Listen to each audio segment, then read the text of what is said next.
This is the fat pig we have to put up with. My son's new wife said those words to her family at her wedding reception, introducing me. They laughed, all of them, her father, her mother, her wealthy relatives and their designer clothes and their perfect teeth. I stood there in my simple navy dress, carrying my extra 60 pounds, gray hair pulled back in a simple bun, no jewelry except my late husband's wedding ring, looking exactly like what they thought I was. Nobody. Then Victoria's father, Richard Kane, owner of Kane Manufacturing, looked at my face. Really looked. His smile froze, then disappeared completely. "Wait," he said slowly. "Dorothy Warner?" I smiled, calm, composed. "Hello, Richard. Lovely to finally meet you in person. Thank you for coming to celebrate Michael and Victoria's wedding." His face went from confused to pale to absolutely horrified in about 3 seconds. You're Dorothy Warner of Warner Industries." "That's correct. The Dorothy Warner who just acquired Kane Manufacturing." "Also correct." Complete silence. You could have heard a champagne bubble pop. Richard's voice came out as a whisper. "You're my new boss." I smiled wider. "Yes, Richard, I am. And congratulations on your new position as plant manager. We have a lot to discuss on Monday morning, but today is about the happy couple. Let's not let business interfere with the celebration." I turned to Victoria. Her face had gone from smug to white as her wedding dress. "Victoria, darling, such a beautiful ceremony, and thank you for the introduction. Though I think fat pig is a bit harsh. I prefer plus-sized CEO with an $80 million net worth. Has a nicer ring to it, don't you think?" If you enjoyed this opening, please like, subscribe, and hit the notification bell. It helps others find these stories. But I'm getting ahead of myself. Let me back up.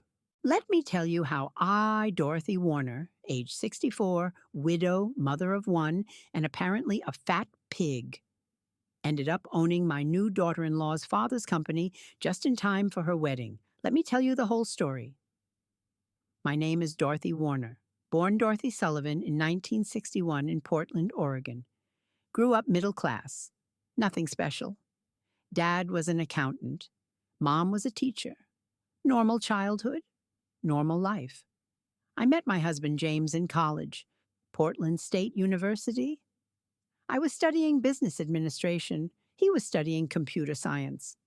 This was 1980. Personal computers were just becoming a thing. James had vision, could see where technology was going. We got married in 1983. I was 22. He was 24, young, in love, broke. James started a tech consulting company in 1985. Small operation, just him and 2 other guys, helping businesses transition to computer systems, setting up networks, training staff, boring technical work that companies desperately needed but didn't know how to do themselves. I helped, did the bookkeeping, managed clients, handled contracts, basically ran the business side while James handled the technical side. We called it Warner Tech Solutions. We struggled at first. 1980s and 90s were tough. Competition was fierce. Technology was changing fast. We almost went bankrupt 3 times, but we survived, adapted, grew. By 2000, we had 70 employees, revenue of $20 million a year. We'd built something real, something valuable. By 2010, we had 200 employees, revenue of $80 million. We'd expanded beyond just tech consulting into software development, custom solutions for manufacturing companies, supply chain management systems, inventory tracking, all the boring back-end stuff that makes businesses run. We were successful, wealthy, but you wouldn't know it to look at us. James drove a Toyota Camry. I drove a Honda CR-V. We lived in a nice house, but nothing ostentatious. 3 bedrooms in a good neighborhood, that's it. We didn't believe in showing off. Didn't believe in flashy jewelry or expensive cars or designer clothes. Money was a tool, not an identity. Our son Michael was born in 1988, our only child. We'd wanted more, but it didn't happen. So we poured all our love into Michael, raised him normal, public schools, normal clothes, normal childhood. We wanted him to grow up grounded, to understand the value of hard work, to not be spoiled by our success. We never told him how much money we had, never discussed our net worth, never showed him our tax returns or our investment portfolios. Just told him we were comfortable, and we were comfortable, but also secretly very, very wealthy. In 2016, James was diagnosed with pancreatic cancer, stage 4, terminal. The doctors gave him 6 months. He lasted 8 months. Died in March 2017, 62 years old. Too young, way too young. I was devastated. We'd been married 34 years. He was my partner, my best friend, my everything. After he died, I didn't know what to do with myself, with the company, with anything. Michael wanted me to sell. Mom, you don't need to keep working. You and Dad built something amazing. Sell it, retire, enjoy life. But I wasn't ready. The company was all I had left of James, his vision, his dream, our life's work. So I kept running it, kept growing it, threw myself into work because the alternative was sitting home alone crying. By 2022, 5 years after James died, Warner Tech Solutions was worth $200 million. 200 employees had grown to 400.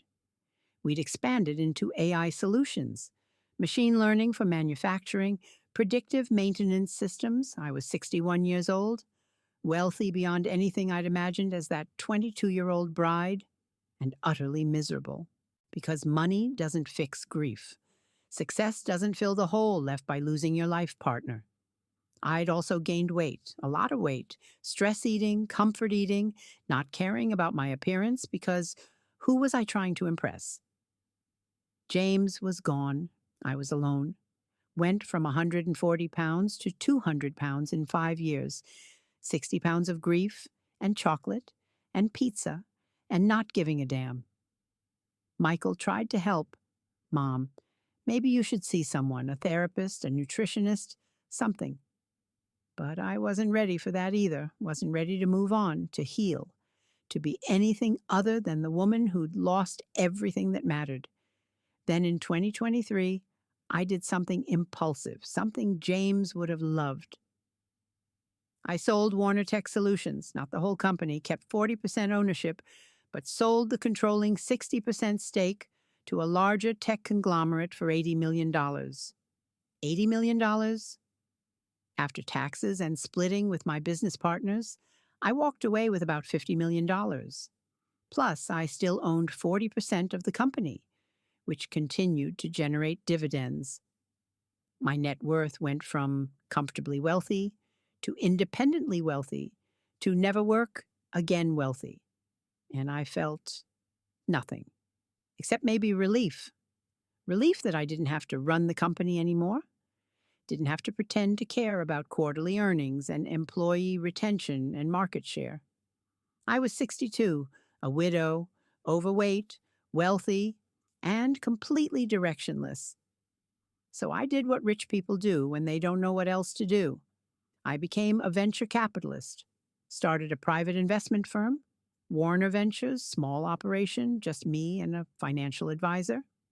We looked for struggling companies, manufacturing firms, small businesses that had good bones but bad management or bad luck or bad timing. We'd acquire them, turn them around, make them profitable, then either keep them or sell them. It was challenging, interesting, gave me purpose without consuming my life. And it let me do something else, test people. You see, when you're wealthy, and everyone wants something from you. Everyone has an angle. Everyone treats you differently. So I started hiding my wealth, dressing down, driving normal cars, living in my normal house, never mentioning money, never showing off, never letting people know who I really was. I wanted to see how people treated me when they thought I was nobody, when they thought I was just a normal person, a regular woman, not a millionaire. And what I learned was depressing. People are cruel to those they perceive as beneath them. People mock what they don't understand. People judge based on appearance and make assumptions based on nothing, including my own son's girlfriend. Michael started dating Victoria in 2023. They'd met at a company event. She worked in marketing at a mid-sized firm. He was a software engineer, both making decent money, both young professionals. Victoria seemed nice at first, polite, professional, a bit obsessed with image and status, but Michael said that was just her being ambitious. I met her 3 times before they got engaged. Each time I dressed simply, normal clothes, nothing fancy. Wanted to see who she really was, how she treated regular people, how she treated me when she thought I was just Michael's mom. Nothing special, and Victoria showed her true colors quickly. First meeting, dinner at a mid-range restaurant. Victoria looked at my outfit, simple pants, and a blouse from Target and said to Michael, "Is your mom okay? Financially? Because if she needs help with clothes or anything..." Michael, embarrassed, "Mom's fine, Victoria." Victoria, "I'm just saying, if she's struggling, we should help. Family helps family." She thought I was poor, struggling, in need of charity. Second meeting, coffee at a Starbucks. Victoria spent the whole time talking about her family. Her father owned a manufacturing company. They had money. They had status. They had a lake house and a boat and membership at a country club. "My family comes from wealth," she said proudly. "Daddy built his company from nothing. Now we're very comfortable." The subtext was clear. My family is better than yours. We have money, you don't. Third meeting, brunch at Victoria's parents' house. Meeting Richard and Eleanor Kane for the first time. Their house was nice, upper middle class, maybe 4,000 square feet. In a gated community, nice cars in the driveway, well-maintained lawn. Richard Kane was 58, loud, confident, the kind of man who thinks owning a business makes him better than people who don't. "So, Dorothy," he said, shaking my hand too hard, "what do you do?" "I'm retired." "Retired from what?" "I worked in technology, consulting and software development." "Ah, tech support?" He said it dismissively, like tech support was beneath him. "Something like that." Eleanor Kane was 55, thin, well-dressed, the kind of woman who judges other women's weight and clothes and age. She looked me up and down. "Dorothy, have you tried intermittent fasting? I've heard it's great for, she gestured vaguely at my body. Translation: "You're fat and should do something about it." Victoria jumped in. "Mom's been meaning to lose weight." "Right, Dorothy. Michael's always encouraging her to get healthy." Michael looked mortified. "Victoria, that's not..." Victoria: "What? I'm just being honest. Health is important." I smiled, stayed quiet, watched, learned. These were people who judged worth by appearance, by perceived wealth, by status. They thought they were better than me because they had a manufacturing company and a lake house and I dressed in Target clothes. They had no idea I could buy their company, their lake house, and their country club membership with pocket change. And I decided right then I wasn't going to tell them, not yet, not until it mattered. Michael and Victoria got engaged in April 2024. He proposed at a fancy restaurant. She said yes. They were happy. Michael asked if I'd help with the wedding. I said, of course, whatever they needed. Victoria's family wanted a big wedding, expensive, at the country club. 200 guests, designer dress, fancy flowers, the works. "Can your family contribute?" Victoria asked Michael. "Because my family's covering most of it. But it would be nice if your side helped." Michael, uncomfortable. "My mom doesn't have a lot of extra money. She's on a fixed income. Retirement savings, I don't want to ask her." "It's fine," I interrupted. I can contribute $5,000. $5,000. A pittance compared to what I actually had. But it was a believable amount for someone Michael thought was comfortable but not wealthy. Victoria's face fell. Oh, that's very generous, thank you. Translation. That's not nearly enough, but I guess it's all you have. The wedding was planned for October 20th, 2024, 6 months away. Plenty of time for me to do something I'd been planning for a while. Acquire Richard Kane's company. You see, I'd been watching Kane Manufacturing for a year. It was in my wheelhouse. Mid-size manufacturing firm, metal fabrication, automotive parts, industrial components, good client base, good reputation, but struggling financially. Richard had made bad decisions, expanded too fast, took on too much debt. When supply chain issues hit during COVID, he couldn't recover. The company was losing money, about $500,000 a year. Nothing catastrophic, but unsustainable. Richard was putting off necessary investments, deferring maintenance, cutting corners. Within 2 years, Kane Manufacturing would fail, go bankrupt. Richard would lose everything, unless someone stepped in, acquired the company, brought in new management, made the right investments, turned it around. Someone like me. In May 2024, 5 months before the wedding, I made Richard an offer through Warner Ventures. $12 million for Kane Manufacturing. Full acquisition. Richard would stay on as plant manager but no longer be owner. He'd have a salary, benefits, a job, but no control. Richard was shocked, thrilled, desperate. His company was worth maybe $8 million in its current state. I was offering $12 million, overpaying because I could afford to and because I had other reasons. He accepted immediately, didn't even negotiate, just said yes. The paperwork took 3 months. Lawyers, accountants, due diligence, all the boring details of acquiring a business. The sale finalized in August 2024, 2 months before the wedding. Richard Kane went from owner of Kane Manufacturing to employee of Warner Ventures, from boss to subordinate, from self-made man to man who'd sold his company to keep it alive. And he had no idea who owned Warner Ventures. The paperwork listed me as Dorothy Warner, CEO, but Richard had never put it together, never connected Dorothy Warner, CEO, with Dorothy Warner, his future son-in-law's mother. Why would he? He thought I was a retired tech support person living on a fixed income, not a millionaire venture capitalist who just bought his company. And I didn't correct him, didn't tell Michael, didn't tell anyone. I wanted to see what would happen at the wedding, wanted to see how Victoria and her family treated me when they thought I was nobody.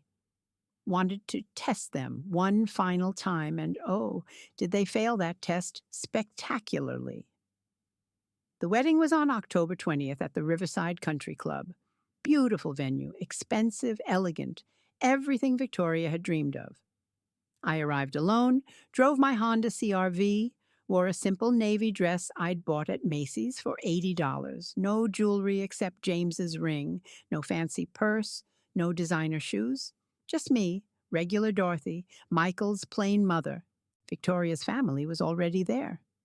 Richard in an expensive suit, Eleanor in a designer dress, Victoria's brother and his wife and their kids all dressed to the nines, and Victoria. Oh, Victoria, she looked stunning. Wedding dress that probably cost $10,000. Hair and makeup perfect, living her dream. Michael looked handsome in his tuxedo, nervous, happy, oblivious to what was about to happen. The ceremony was beautiful, traditional. They exchanged vows, kissed. Everyone applauded. Happy couple, new beginning, all the usual wedding things. Then came the reception, the dinner, the toasts, and the moment I'd been waiting for. Victoria's family had a table near the front. Richard and Eleanor, Victoria's brother Daniel, and his wife Stephanie, Victoria's grandmother, all the important people. Michael's table was in the middle. Me, Michael's Aunt Linda, a couple of his cousins, the B-list family, the less important people. After dinner, Victoria was making rounds, introducing Michael to her family's friends, all the wealthy people, the important people. She brought him to a group of her father's business associates, men in expensive suits, women dripping with jewelry, the country club crowd. Everyone, this is my husband Michael, Victoria beamed. He's a software engineer, very smart, very talented. Everyone smiled, shook hands, congratulations all around. Then Victoria saw me, standing nearby, waiting to congratulate them. Her smile tightened. Just slightly, just enough that I noticed. Oh, and this is Michael's mother, Dorothy. I stepped forward, smiled, extended my hand. Victoria's voice changed, became condescending, almost mocking. This is, well, this is the person we have to put up with. Michael's mother, she's... Victoria laughed, a sharp, mean laugh. She's not exactly the mother-in-law I dreamed of, the fat pig we're stuck with. The group went silent, uncomfortable, not sure how to react. Then Richard laughed, a big, booming laugh. Victoria, that's terrible. But he was laughing, encouraging her, making it okay. Eleanor joined in. Oh, Victoria, you're awful, but I see what you mean. Then others laughed, nervously at first, then more confidently, because if the family thought it was funny, it must be okay. I stood there, hands still extended, nobody shaking it, everyone staring at me, judging me, laughing at me. Michael looked horrified. Victoria, what the hell? Victoria waved him off. Oh, Michael, don't be so sensitive. It's just a joke. Your mom knows I'm kidding. Right, Dorothy? She looked at me, expecting me to laugh it off, to agree, to be a good sport. I smiled. Of course, dear, just a joke. Then I turned to Richard. Our eyes met, and I saw the exact moment recognition hit. His smile froze. His eyes widened. His face went from amused to confused to absolutely pale. Dorothy, he said slowly. Dorothy Warner? Yes, Richard. We've met several times. I'm Michael's mother. But you're also Dorothy Warner of Warner Industries, Warner Ventures, the company that acquired Kane Manufacturing 3 months ago. Yes. Complete silence. Richard's voice was barely a whisper. You're my boss. Yes, Richard, I am. I turned to the group, still smiling, calm, composed. And just to clarify for everyone here, I'm not a fat pig that anyone has to put up with. I'm Dorothy Warner. I built and sold a tech consulting company for $80 million. I now run a venture capital firm specializing in manufacturing acquisitions. My current net worth is approximately $83 million. And I just acquired Kane Manufacturing Richard's company for $12 million, making me his employer, his boss, the person who controls his job, his salary, and his future. I looked at Victoria. Her face had gone from smug to white to absolutely horrified. But Victoria, darling, you're absolutely right. I am overweight. I do dress simply. I don't wear expensive jewelry or designer clothes because, unlike some people, I don't need external validation. I don't need to prove my worth through appearance. I know exactly who I am and what I'm worth. I looked back at Richard. We'll discuss your new responsibilities on Monday morning, 9 a.m. Don't be late. Then I walked away, left them standing there, speechless, horrified, embarrassed, and I felt nothing, no satisfaction, no anger, no vindication, just tired. Tired of being judged, tired of being underestimated, tired of testing people only to watch them fail. Michael found me 10 minutes later, in the hallway outside the reception, face red, furious. Mom, what the hell just happened? You're a millionaire? You bought Victoria's dad's company? Why didn't you tell me? I looked at my son, my only child. The person I'd protected from wealth his whole life so he'd grow up normal. Because I wanted you to succeed on your own, to build your own life, to not rely on my money, and you did. You became a talented engineer. You bought your own house. You built your own career without my wealth influencing or corrupting or defining you. But, Mom, I thought you were struggling. I thought you needed help. I've been worried about you for years. I know, and I'm sorry, but I'm not struggling. I'm thriving. I have been the whole time. Why didn't you tell me about buying Kane Manufacturing? Because I wanted to see how Victoria's family treated me, how they treated people they thought were beneath them, and they showed me exactly who they are. Michael was quiet, processing. Then Victoria called you a fat pig in front of everyone. Yes. And her family laughed. Yes. And you own her father's company. Yes. Michael sat down on a hallway bench, put his head in his hands. Oh my God, what have I done? What have I married into? I sat next to him. You married a woman you love. That's not wrong, but now you see who she really is, who her family really is. And you need to decide if that's who you want to be with. She humiliated you, Mom. On my wedding day, she called you a pig. She did. And I just stood there, didn't defend you, didn't stop her. What kind of son does that make me? A son who was shocked and didn't know what to say. You're not responsible for Victoria's cruelty. But I'm responsible for who I marry. And I married someone who treats my mother like garbage. We sat in silence, wedding music playing inside, laughter and celebration, while we dealt with the fallout. What are you going to do? Michael finally asked. About Victoria, about her dad, about all of this? I thought about it. I don't know yet, but whatever I do, it'll be my choice, on my terms, when I'm ready. Are you going to fire Richard? I don't know. Maybe, maybe not. Depends on how Monday morning goes. Are you going to tell everyone at the wedding about who you really are?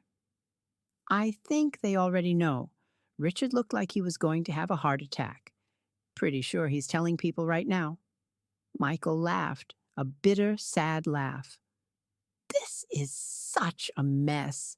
Yes, it is.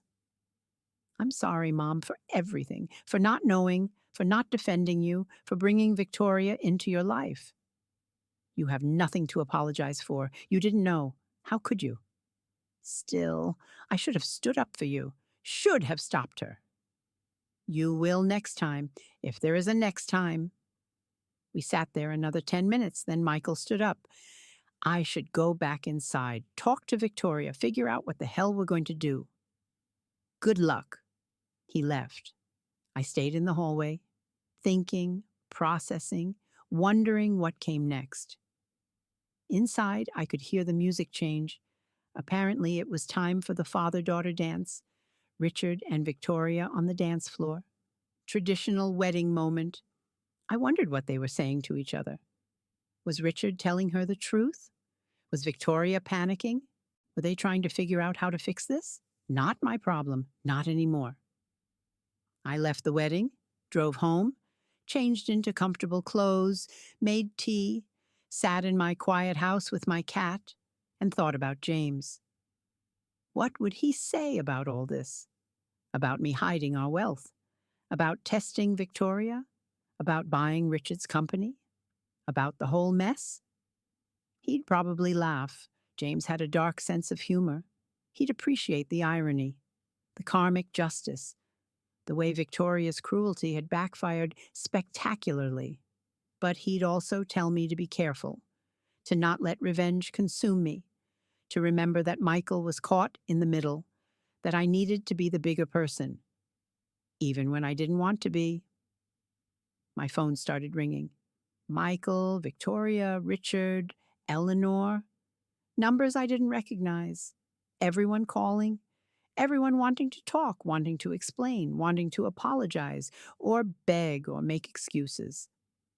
I turned off my phone, went to bed. Slept better than I had in years. Monday morning came, 9 a.m.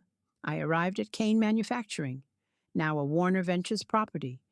Richard was there, early, nervous, wearing a suit, looking like a man about to beg for his job.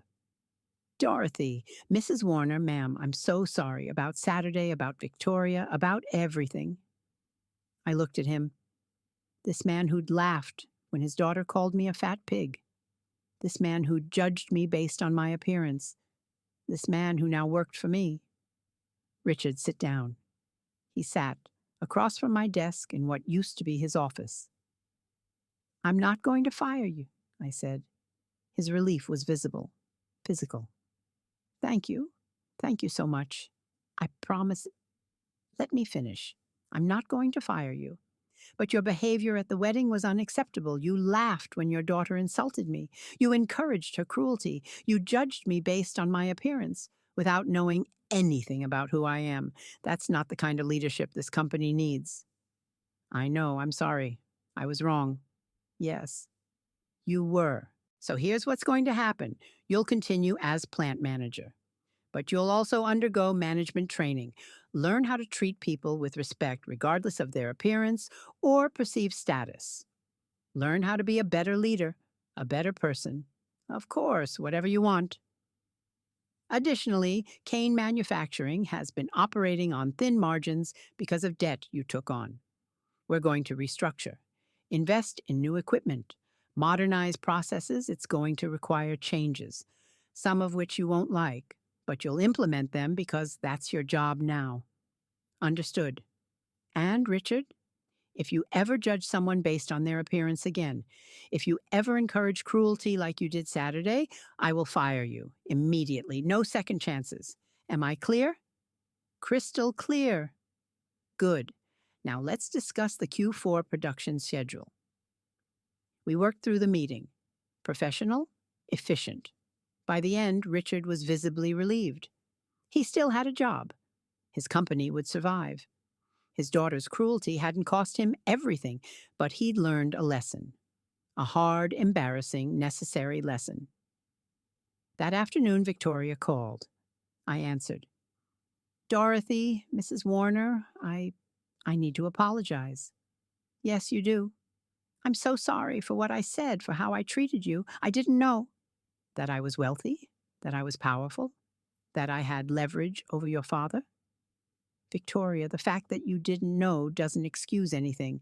You were cruel to someone you thought couldn't fight back. That says everything about your character. Silence, then crying. I know I'm terrible. I don't know what's wrong with me. I wanted to impress people. Wanted them to see I was better than what? Better than your husband's mother? Better than people you perceive as beneath you? I don't know. I don't know why I did it. I'm sorry. Victoria, I don't care if you're sorry. Sorry doesn't undo what you said, doesn't erase how you made me feel, doesn't change who you showed yourself to be. What can I do to fix this, to make it right?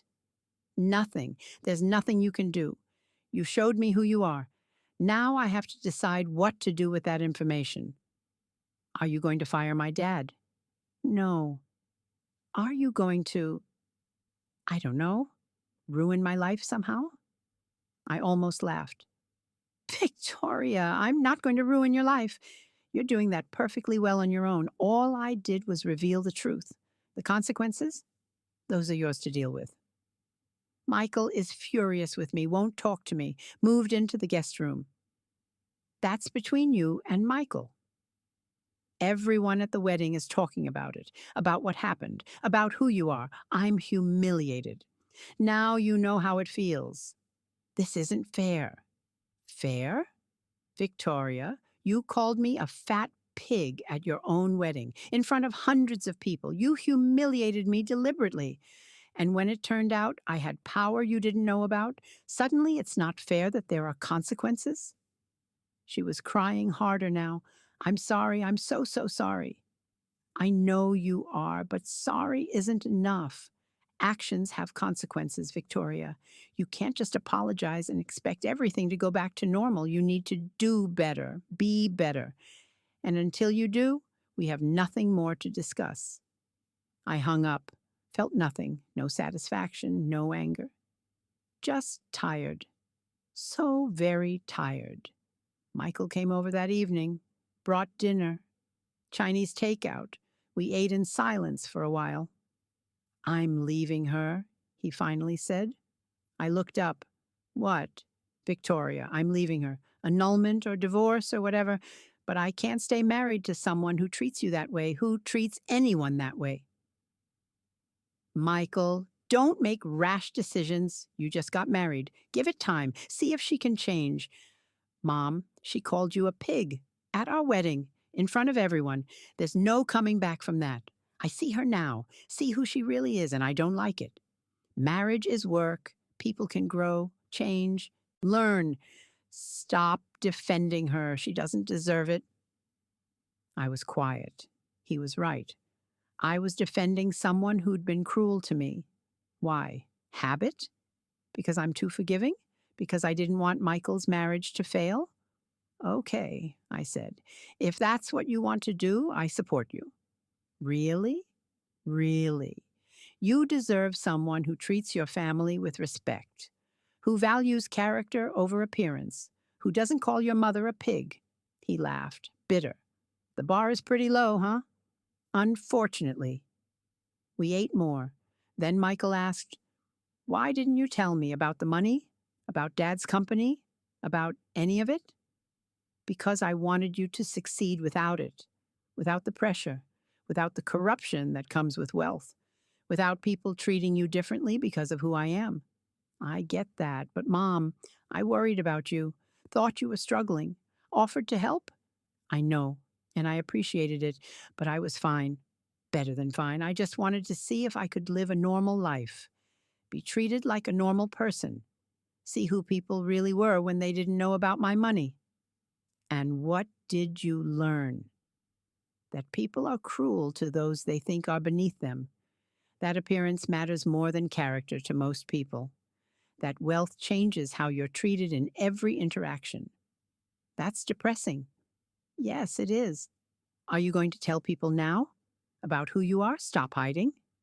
I don't know. Maybe. Or maybe I'll just be more selective about who I let into my life. Like a test. See how they treat you before they know. Exactly. Michael nodded. That's smart. Sad, but smart. We talked until late about the wedding, about Victoria, about his plans for annulment, about my plans for cane manufacturing, about everything.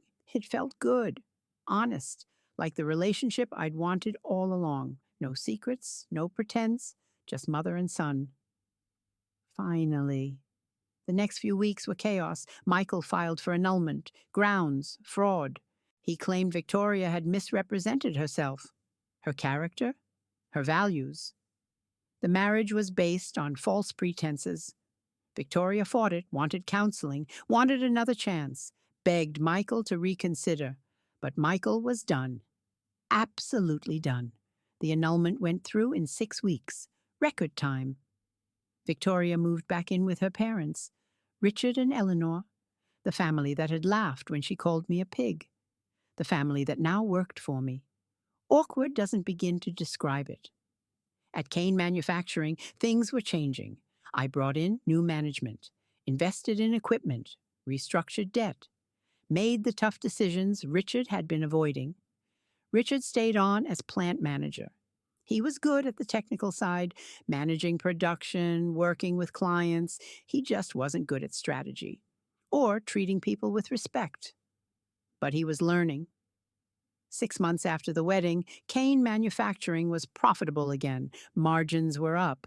Debt was down. Clients were happy. Employees were happy. Richard came to my office one day. Dorothy, Mrs. Warner, I wanted to thank you. For what? For not giving up on this company, on me. You could have fired me, could have destroyed everything, but you didn't. You gave me a chance, taught me things I should have learned years ago. I'm grateful. You're welcome, Richard. But I didn't do it for you. I did it because the company was worth saving. The employees were worth fighting for. You just happened to come with the package." He smiled. Sad. "I deserved that." "Yes, you did." "Victoria's struggling, still living at home, can't find a decent job. I think the word got out about what she did at the wedding. People don't want to hire her. That's unfortunate." "Is it? Or is it what she deserves?" I looked at him. "Richard, I'm not going to discuss your daughter with you. What she did was wrong. The consequences are hers to bear. If she wants to rebuild her reputation, rebuild her life, that's up to her. I know, I wish I'd raised her better, taught her better values, not been such a bad example. You can't change the past, only learn from it." "Yeah." He stood to leave. "Thank you again for everything." "You're welcome." He left. I went back to work, running companies, making decisions, living my life. Michael started dating again about 8 months after the annulment. Her name was Emma, a teacher, kind, down to earth, normal. He brought her to meet me. Sunday brunch at my house. I wore normal clothes, acted normal, wanted to see who she was without the wealth factor. Emma was lovely, genuinely lovely. She complimented my house, my cooking, my cat, asked about my life, listened to my answers. After she left, Michael asked, "So, what do you think?" "I like her. She's kind, real, exactly what you deserve." "Should I tell her?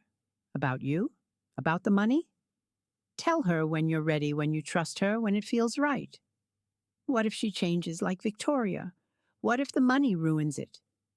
"Then she wasn't the right person." "But I don't think Emma's like that. I think she'll be happy for you, supportive, understanding." Michael told Emma 3 months later. About me, about the company, about the wealth. Emma's reaction? "That's amazing. Your mom is incredible. Can I meet her again? I have so many questions about business and entrepreneurship." She didn't care about the money, cared about the story, the journey, the person I was. Exactly the reaction that mattered. They got engaged a year later, small wedding, intimate, just close family and friends. Emma's family was middle class, normal, kind. They treated me with respect from day one. The wedding was beautiful, simple. Nothing like Victoria's ostentatious disaster. And when Emma's father gave a toast, he mentioned me. "To Dorothy, an incredible woman who raised an incredible son. We're lucky to have her in our family." I cried. Happy tears. First time in years. Now it's been 3 years since Victoria's wedding, since the fat pig comment, since the reveal that changed everything. Cane manufacturing is thriving. Richard retired last year, handed over to a new plant manager. He and Eleanor moved to Arizona, bought a small house, living quietly. Victoria eventually got a job, marketing position at a small firm. Nothing impressive, nothing like the career she'd imagined. But stable, she's dating someone, a teacher. Apparently he's kind, normal, good for her. Michael and Emma are happy, married, talking about kids, living in a house they bought themselves. Michael knows I could help financially. I've offered, but he wants to do it on his own. I respect that. As for me, I'm 67 now, still running Warner Ventures, still acquiring companies, still testing people by dressing down and seeing how they treat me. Some people pass the test, most don't. That's life. I've lost some weight, about 30 pounds. Not because I care what people think, but because I decided I wanted to be healthier. For me, not for anyone else. I still wear simple clothes, still drive my Honda, still live in my normal house. Because none of that matters. Money doesn't define me. Neither does appearance. What defines me is what I built, what I survived, who I chose to be. And anyone who judges me based on my weight or my clothes or my appearance, they can think what they want because I know the truth. I know my worth, and I don't need their validation. Sometimes I think about Victoria, about that moment at the wedding when she called me a fat pig, when everyone laughed, when she thought she was better than me. And I wonder if she learned anything, if she's different now, if she understands that cruelty has consequences, that you can't judge people based on appearance, that everyone has a story you don't know. I hope so, for her sake, for whoever ends up in her life, for the person she could become if she chooses growth over pride. But that's her journey, not mine. My journey is this: living authentically, helping companies succeed, being present for my son, building relationships with people who value character over status, and occasionally, very occasionally, revealing to people who've underestimated me that I'm not who they thought I was. Not for revenge, not for satisfaction, but for justice, for truth, for the simple reality that appearances deceive, that assumptions hurt, that everyone deserves to be treated with respect regardless of what they look like or what you think they're worth. 3 years ago, Victoria called me a fat pig. In front of everyone, at her own wedding, she thought it was funny, thought she was better than me, thought I was nobody, she was wrong. And the look on her father's face when he realized I was his boss, when he understood that the woman he'd laughed at owned his company, controlled his future, that was justice, not revenge. Justice! But let me tell you the full story.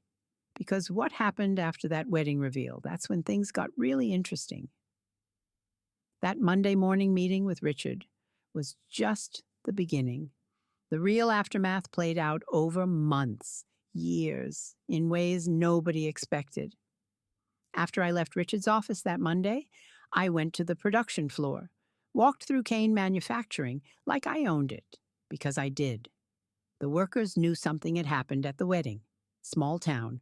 Word spreads fast. But they didn't know details, just that their new owner had been at some wedding and something dramatic had occurred. I introduced myself properly. Hi, I'm Dorothy Warner. I own this company now. I'm here to make it successful, to keep your jobs secure, to invest in your future. If you have concerns, problems, or ideas, my door is open. They were surprised. This overweight woman in practical clothes was their new CEO, the millionaire who'd bought the company. But I could see them recalculating, reassessing, learning the same lesson Richard had learned. Appearances deceive. Over the next few weeks, I spent time on the floor, learning processes, understanding bottlenecks, talking to workers about what needed fixing, what equipment was failing, what safety issues existed. Richard had been cutting corners for years, deferred maintenance, old equipment, safety violations waiting to happen, all to save money, all while pretending the company was thriving. I authorized $2 million in immediate improvements, new equipment, safety upgrades, process optimization. The workers were shocked. No owner had invested like that in years. "Why are you doing this?" one worker asked. "Tom, been there 20 years, machinist." "Because you deserve safe equipment. Because good tools make good products. Because investing in you is investing in the company's future." Tom nodded. Richard never saw it that way. Always about cutting costs. Richard was trying to survive. I'm trying to thrive. Different mindset. Word spread. The new owner wasn't just rich. She was smart, fair, actually cared. Meanwhile, Victoria's wedding had become the talk of the town. Everyone who'd been there was telling the story. The bride who'd called her mother-in-law a fat pig. The father who'd laughed. The reveal that the fat pig was actually a millionaire who owned said father's company. Social media exploded. Someone had filmed the moment, posted it online. Bride insults ML, finds out MEL is dad's boss. Millions of views. Victoria became a cautionary tale, a meme, a symbol of why you shouldn't judge people. Victoria tried damage control, posted apologies on social media. "I made a terrible mistake. I'm deeply sorry. I'm learning and growing." But the internet is unforgiving. Comments ranged from supportive, everyone makes mistakes, to brutal, you're a terrible person and you deserve everything bad that happens to you. Her employer, the marketing firm where she'd worked, let her go. Quietly. Officially, position eliminated. Unofficially, we can't have someone with your reputation representing our brand. Victoria was devastated. Her dream job. Gone because of one comment at her wedding. Meanwhile, Michael was staying in a hotel. Couldn't be in the same house as Victoria. Couldn't look at her without seeing her cruelty. Hearing her call his mother a fat pig. "We need to talk," Victoria said when he came by to get clothes. "Please, we just got married. We can work through this." Work through what? You humiliating my mother, calling her a pig, laughing about it with your family? I didn't mean it. It was a joke. A stupid, awful joke. Jokes are funny. That was cruel. I know, I'm sorry. I've apologized a million times. To me. Have you apologized to my mother? Silence. You haven't, have you? I tried. She won't answer my calls, won't respond to my messages. Because your apologies are worthless. You're not sorry for what you did. You're sorry you got caught. Sorry there were consequences. That's not the same thing. That's not fair. Fair? Victoria, you called my mother a fat pig at our wedding in front of hundreds of people. Nothing about this situation is fair, least of all to her. Michael moved out permanently a week later, filed for annulment 2 weeks after that. His lawyer argued that Victoria had misrepresented herself, that the person he'd married wasn't who she'd pretended to be, that the marriage was based on fraud. Victoria's lawyer fought it. They've been together 2 years. He knew who she was. This is buyer's remorse, not fraud. But Michael's lawyer had evidence. Text messages between Victoria and her friends mocking Michael's pathetic family. Social media posts Victoria had made, then deleted, about marrying up and finally escaping mediocrity. Evidence that Victoria had always seen Michael's family as beneath her, that her kindness had been an act, that the wedding comment wasn't an aberration. It was her true character finally showing. The judge granted the annulment, 6 weeks, record time. Victoria was furious, humiliated, abandoned, unemployed, living with her parents. Her fairy tale wedding had turned into a nightmare that wouldn't end. She blamed me. Of course she did. Told anyone who'd listen, "This is Dorothy's fault. She ruined my life, set me up, tricked us all." But people weren't buying it. Dorothy didn't make you call her a fat pig. That was all you. But if she'd told us she was rich, would you have been nice to her then? Doesn't that prove you're exactly what she thought you were? No good answer to that. Meanwhile, Eleanor Kane, Victoria's mother, was dealing with her own fallout. Her social circle at the country club had turned on her. "Eleanor, how could you laugh when Victoria said that? That poor woman." "I didn't know she was rich. How was I supposed to know?" "That's not the point. You should treat people with respect regardless of their money." Eleanor started avoiding the club. Too embarrassing. Too many judgmental looks. Too many whispers. Richard was embarrassed too. His business associates knew. His clients knew. Everyone knew he'd laughed when his daughter insulted the woman who now owned his company. "Richard, what were you thinking?" "I didn't know. None of us knew." "But you laughed at her, called her a fat pig funny. What kind of person does that?" Richard had no defense, no excuse, just shame. At Kane Manufacturing, some of Richard's decisions were coming to light. Deferred maintenance had caused safety violations. OSHA was investigating. Fines were likely. Potentially serious. I sat Richard down. "This is bad. We're looking at $50,000 in fines, maybe more. How did you let it get this bad?" "I was trying to save money, keep the company afloat." "By ignoring safety? Richard, someone could have been hurt. Killed." "I know.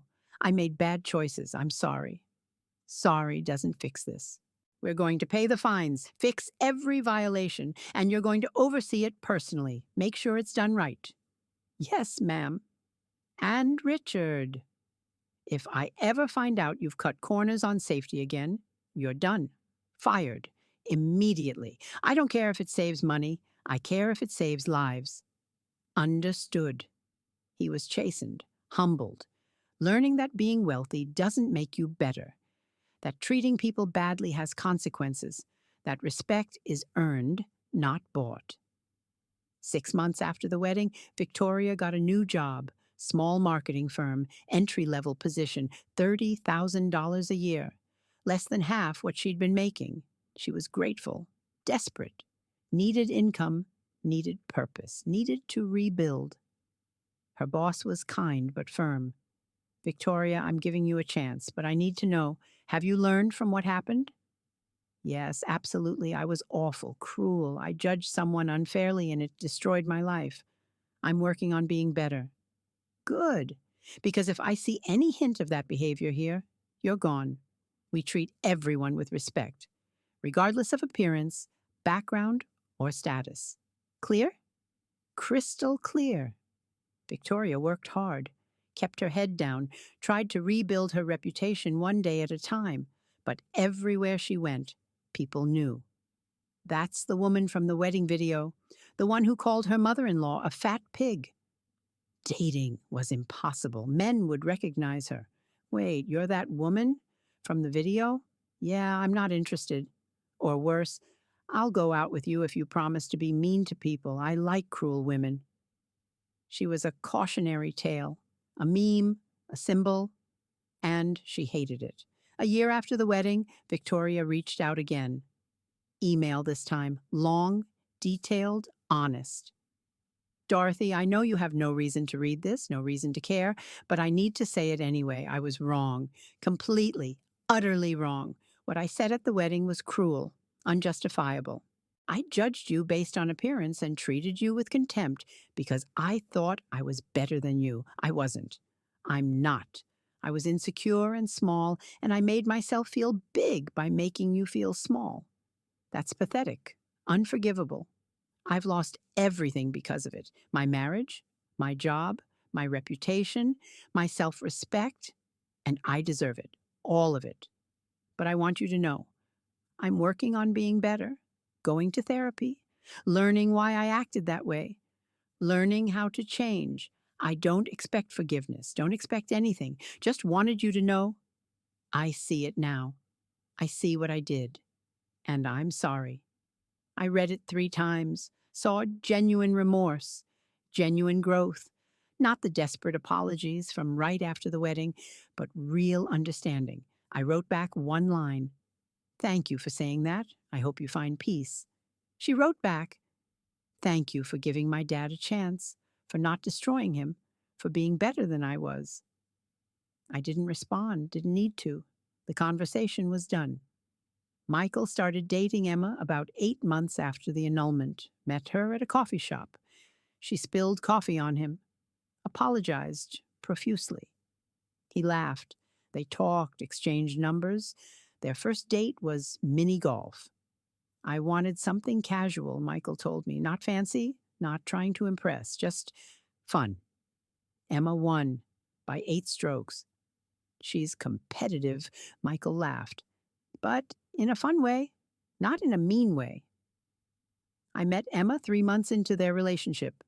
Sunday brunch, my house. I made pancakes. Emma brought flowers. Mrs. Warner, thank you so much for having me.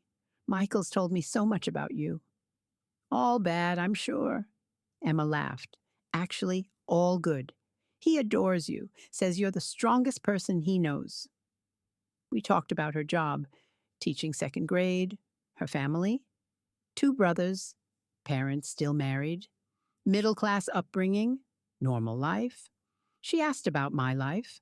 I gave the simplified version, widowed, retired from tech, staying busy with investments. Emma didn't press, didn't ask invasive questions, just listened, seemed genuinely interested. After she left, Michael asked, "So, what do you think?" "I like her." "Really?" "Really, she's kind, real, nothing like Victoria." "That's the nicest thing you could say." "When are you telling her? About me? About the money?" "I don't know. I'm scared. What if it changes things?" "If it changes things, she's not the right person." 3 months later, Michael told Emma, took her to my house, showed her my office, my investment portfolio, explained Warner Tech Solutions, the sale, the current net worth. Emma's reaction? "That's incredible. Your mom built all this from nothing? Michael, that's amazing." Not, "You're rich," not, "Can you buy me things?" Just genuine admiration for the accomplishment. They got engaged a year after they started dating. Michael called me crying. "Mom, I found her. The right one. Finally. I'm so happy for you. Will you help with the wedding? I know last time was a disaster, but of course. Whatever you need." The wedding was small, 60 people. Emma's family, Michael's family, close friends, nothing extravagant, just intimate and meaningful. Emma's father gave a speech. When Michael told us about his family, about his mother, I expected, honestly, I don't know what I expected, but Dorothy exceeded every expectation. She's kind, brilliant, and she raised an incredible son. We're lucky to have her in our family. I cried. Happy tears, real tears, the kind you cry when you're genuinely moved. At the reception, I sat with Emma's parents. Normal people. Teacher and electrician. Raised 3 kids. Put them through college. Proud of their accomplishments. "Dorothy, Emma says you were in tech," Emma's mother asked. "Yes. My late husband and I built a consulting company. Helped businesses transition to computer systems." "That must have been interesting, especially in the early days when nobody understood technology." "It was challenging but rewarding." Emma says you're investing now? Buying companies?" "Yes, small manufacturing firms mostly, turning them around." "That's wonderful, using your success to help others succeed." No judgment, no jealousy, no assumptions, just genuine interest and respect. This was what family should be, what it should feel like, what Victoria's family never was. 2 years after Emma and Michael's wedding, Kane Manufacturing was thriving. Revenue up 40%, profit margins healthy, safety record perfect, employee satisfaction high. Richard had retired, handed over to new management, moved to Arizona with Eleanor. They sent me a card. "Dorothy, thank you for giving me a chance I didn't deserve. You taught me more in 2 years than I learned in 60. I'm a better person because of you." I kept the card, not because I forgave him completely, but because growth matters, change matters. People can learn if they choose to. Victoria was still working at the small marketing firm, dating a teacher named David. Seemed happy, quieter, more humble, less concerned with status. I saw her once at a grocery store. She saw me, froze, didn't know whether to approach or run. I nodded, small acknowledgement. She nodded back. We went our separate ways. No conversation needed. We'd both moved on, in different ways, to different places, but moved on nonetheless. 3 years after the wedding, now I'm 67, still running Warner Ventures, still acquiring companies, still making a difference. Michael and Emma have a daughter, Clara, named after my mother. She's 18 months old, beautiful, smart, loved. They asked me to be involved, babysit, visit, be grandma, real grandma, the kind who's present and caring and valued, not the fat pig someone tolerates. I've lost more weight, down 70 pounds total, not because of Victoria's comment, but because I decided my health mattered, that I wanted to see Clara grow up, wanted to be active and present and alive. I still dress simply, still drive my Honda, still live in my house, because those things don't define me.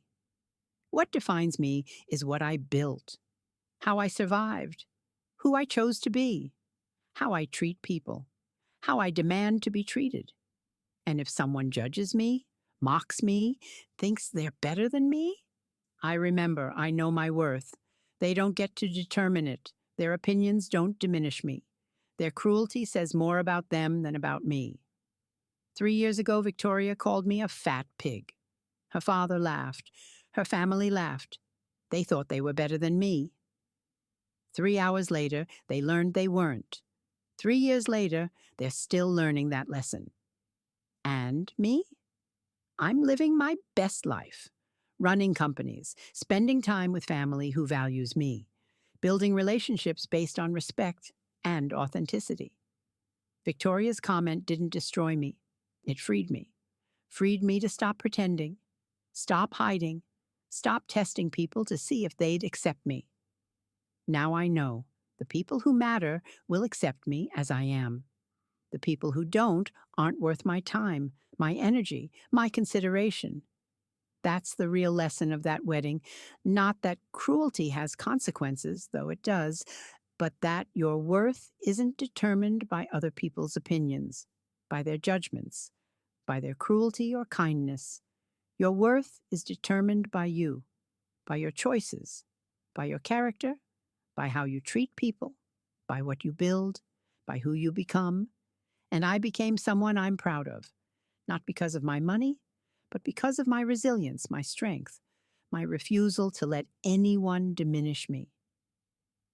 3 years ago, Victoria tried to make me small, tried to make me feel less than, tried to humiliate me. She failed, because I'm not small, I'm not less than, and I refuse to be humiliated by people who don't deserve the power to hurt me. I'm Dorothy Warner. I built an empire, survived loss, raised a good son, found joy after grief, and I did it all while being overweight and simply dressed and completely underestimated. And that's a story worth telling. That's a life worth living. That's justice. Real, earned, satisfying justice. And if anyone ever calls me a fat pig again, I'll smile, stay calm, and wait for them to realize who I really am. Because appearances deceive, assumptions hurt. And karma. Karma is a millionaire who owns your company and controls your future. Remember that.